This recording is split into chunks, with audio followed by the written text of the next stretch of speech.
bien.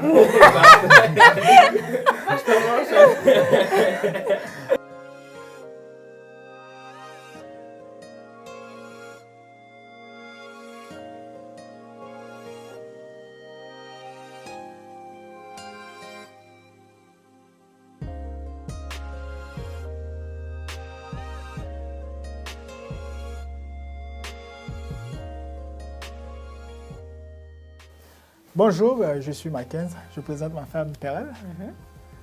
Parfait. Alors, on va commencer avec les questions. Première question, cela fait combien de temps que vous êtes mariés? Ça fait bientôt 6 ans qu'on s'est mariés. Combien d'enfants avez-vous? 3 On a enfants. 3 enfants. Excellent, ça c'est à l'émission, parfait. Quels sont vos langages d'amour? Le langage d'amour de mon mari sont les services et les paroles valorisantes. Et pour C'est moi- ça? Oui, oui, c'est bien ça. Je veux dire. Et pour ma femme, c'est du temps de qualité et le toucher physique. Donc ma femme aime bien ça lorsqu'on discute Pas le besoin de soir. développer, qu'on là.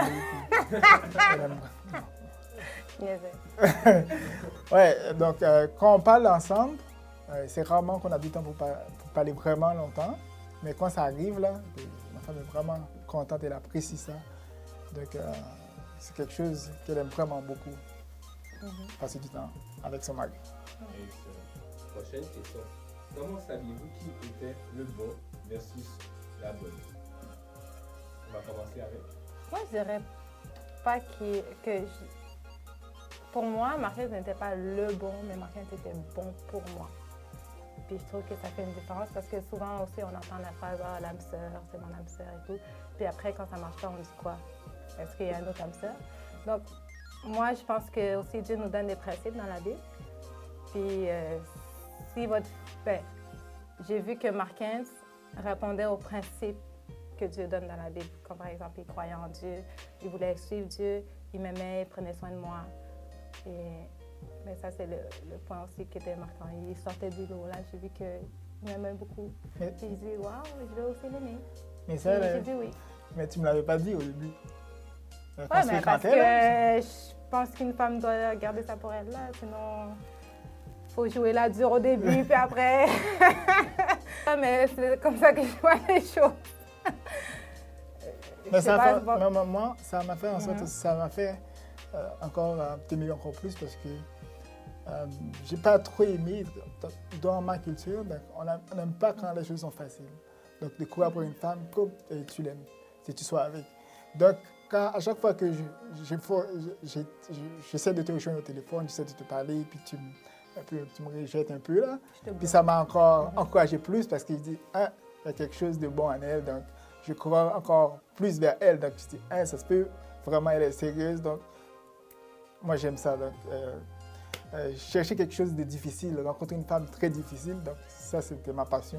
Et en plus, cette femme aime Dieu. Donc c'était la bonne pour moi. J'avais pas de doute. J'ai dit, j'ai parlé à mon frère, j'ai dit, cette femme, ça va être si je vais sortir avec elle, je vais l'épouser. Donc même mon frère, il dit, oh oui, tu l'aimes. Et oui, je dis, vraiment, oui, j'aime vraiment cette femme, cette fille, parce qu'elle a beaucoup de zèle pour le Seigneur. En plus, et elle me fait courir après elle. Donc j'aimais vraiment ça. Donc pour d'autres personnes, non, mais moi, non, j'aimais ça, moi. J'aimais vraiment ça. Ok, parfait. Prochaine question. Qu'est-ce qui vous permet de rester soudés et de garder la flamme? Je trouve que le point clé, la clé, c'est la communication. Je trouve que quand on a une bonne communication, ça nous permet de rester soudés. Mais en tout cas, moi, de mon côté, je ne sais pas si ça va aussi avec mon langage d'amour, qui est passer du temps de qualité, qui rejoint en fait ce point-là. Je ne sais pas pour toi, est-ce que quand tu parles plus avec moi, tu m'aimes plus? Ah oui. Ouais. Oui, oui. Donc, quand on... Pourquoi c'est drôle? Mais c'est ça. Je trouve que quand on a une bonne communication, ça nous permet de rester soudés quand les enfants sont au lit, on discute, On discute de nos projets, de nos états d'âme, de tout et de rien. On rit. Puis ça nous permet de garder la flamme aussi, de pas rester dans notre rôle de « Ah, je suis mère, je dois faire ci et ça. » Et lui « Ah, je suis père, je dois faire ci et ça. » Comme. C'est ça. Moi, c'est aussi la communication. En même temps, c'est la facilité de pardonner. Donc, ça fait en sorte que on est capable de grandir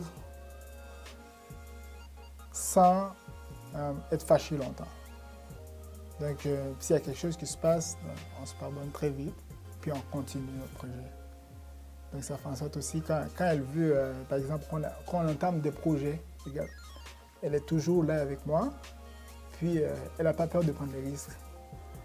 Puis, moi, de mon côté, souvent, je suis comme, non, on veut faire ça, puis surtout quand on fait de la réno de la maison, puis elle n'a pas peur. Là, moi, le côté sécurité, je pense toujours là-dessus, il faut que je m'assure comme il y a de quoi quelque part là. Ben, elle, c'est comme tout ou rien. Mais puis ça parce que aussi, j'ai pas peur parce que aussi je te fais confiance. Sinon, si je te ferais pas confiance, j'aurais peur aussi un peu. Ah, oui,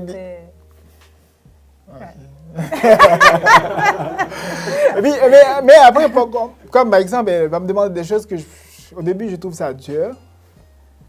Puis quand je vais le faire, je vais faire la chose, puis après, on dirait comme je suis plus contente qu'elle au début. Puis après, c'est waouh. Avec elle, j'ai pu comme découvrir beaucoup de choses. Comme j'ai pu voir comme j'avais du talent dans plein de choses. Mais au début, non. Au début, c'est comme ce que tu me demandes, c'est trop. Genre, je ne veux pas le faire, je ne peux pas. Elle va me dire, oh, tu es capable, je sais que tu es capable. Mais comment je vais le faire?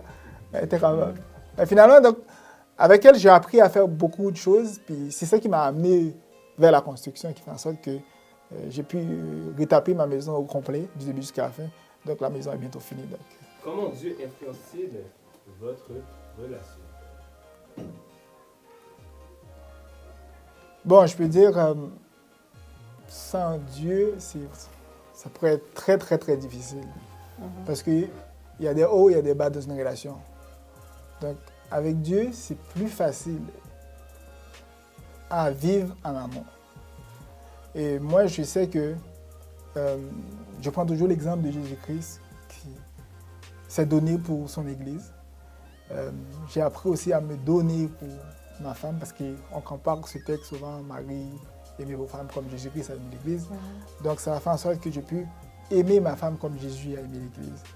Donc, il peut arriver que je ne fais pas les choses qui vont vraiment satisfaire ma femme, mais Dieu a dit que dans sa parole, le juste tombe cette fois, mais il se relève. Donc j'ai l'objectif d'aimer ma femme comme Jésus a aimé l'Église. Notre base, notre amour, tout ce qu'on fait, on cherche une chose, à glorifier Christ. Donc c'est ça qui influence, c'est ça qui est solide, c'est ça qui renforce notre mariage. Moi, je dirais aussi que une des choses que j'ai plus appris, mais quoique même quand on n'est pas en couple, on peut aussi apprendre cette leçon, qui est de ne pas vivre selon nos sentiments, mais d'après nos principes. Mais c'est sûr que c'est plus frappant quand on est en couple et surtout aussi quand on est marié avec des enfants parce que tu peux te lever si tu es seule, tu habites seule, tu n'as pas envie de faire la vaisselle, tu ne la fais pas la vaisselle, comme il n'y a personne qui est affecté avec ça. Mais quand tu es une femme, tu ne veux pas faire la vaisselle ni faire à manger, bien, il y aura un enfant qui aura faim, il y aura un mari qui va rentrer au travail qui va dire « Où est ma nourriture ?» Tu comprends? Donc ça va affecter les autres, puis ça va être plus frappant. Donc pour moi, c'est le principe de vivre ton mariage, tout ce que tu fais dans ton mariage, peu importe ce que tu fais, tu ne le fais pas parce que tu en as envie, tu ne le fais pas parce que tu te sens aimé de ton mari ou tu sens l'amour qu'il t'apporte. Même quand tu ne te sens pas aimé, parce que ça va arriver, on se dit dans un mariage, même quand tu ne te sens pas aimé, même quand tu te sens découragé, tu fais les choses pour Dieu, donc par principe. Puis ces principes, bien, il les a étalés dans sa vie. Donc, je dirais, par exemple, pour être plus concrète, j'étais fâchée, j'avais des ressentiments, j'étais découragée, je voulais rien faire. Et là, le soir, j'ai ouvert ma Bible et je suis tombée dans Exode où Dieu parle à Moïse. Il lui dit de dire au peuple que Dieu va leur offrir une délivrance et va leur permettre de s'échapper des Égyptiens. Et ça dit que le peuple a refusé d'écouter Moïse à cause de leur angoisse et de leur servitude. Et là, j'ai mis une pause dans ma lecture. J'ai dit, waouh, est-ce qu'il m'arrive de fois de ne pas écouter Dieu à cause de mes sentiments?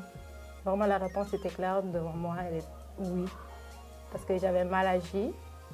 J'avais mis pause sur ma vie à cause de mes sentiments.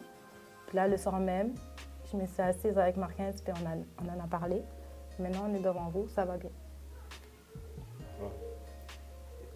Wow! Dieu est bon. Puis, il y a aussi les enfants aussi qui rentrent en jeu là-dedans, qui modifient aussi le pattern. Par exemple, quand on se fréquentait au début, donc c'était toujours rose. C'est comme les sorties. Les sorties, comme on peut même pas compter les sorties. Ouais. Mais pendant notre mariage, on peut compter. Donc, c'est comme... aussi, faut dire aux auditeurs, c'est aussi parce qu'on est éloigné, on est en campagne. Je suis mère au foyer. Ils travaillent tout le temps parce qu'en plus, on rénove la maison. Donc, continue, ouais. Oui, je voulais dire comme les enfants qui rentrent en jeu là-dedans. Donc, parfois, comme...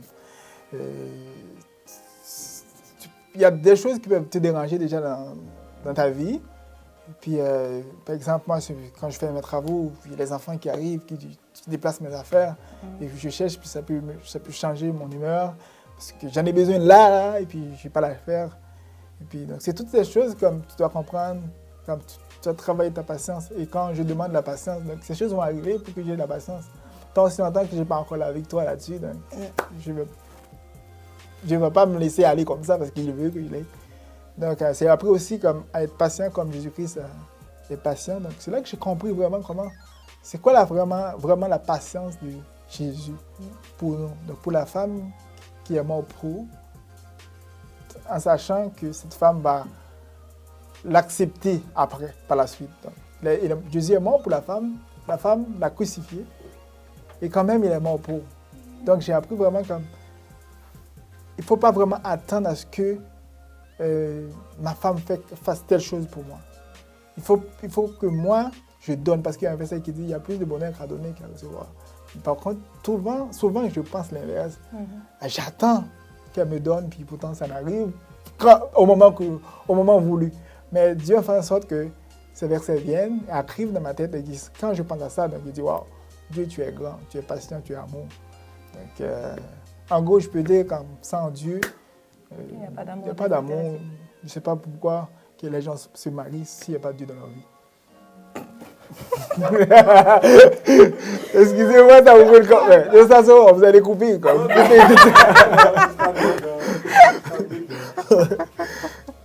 toute façon, vous allez couper plein de choses si vous voulez. Mais il faut regarder la caméra. Est-ce que ça va pas? Bon, mais merci beaucoup. Et, on prendra vos réponses. Merci.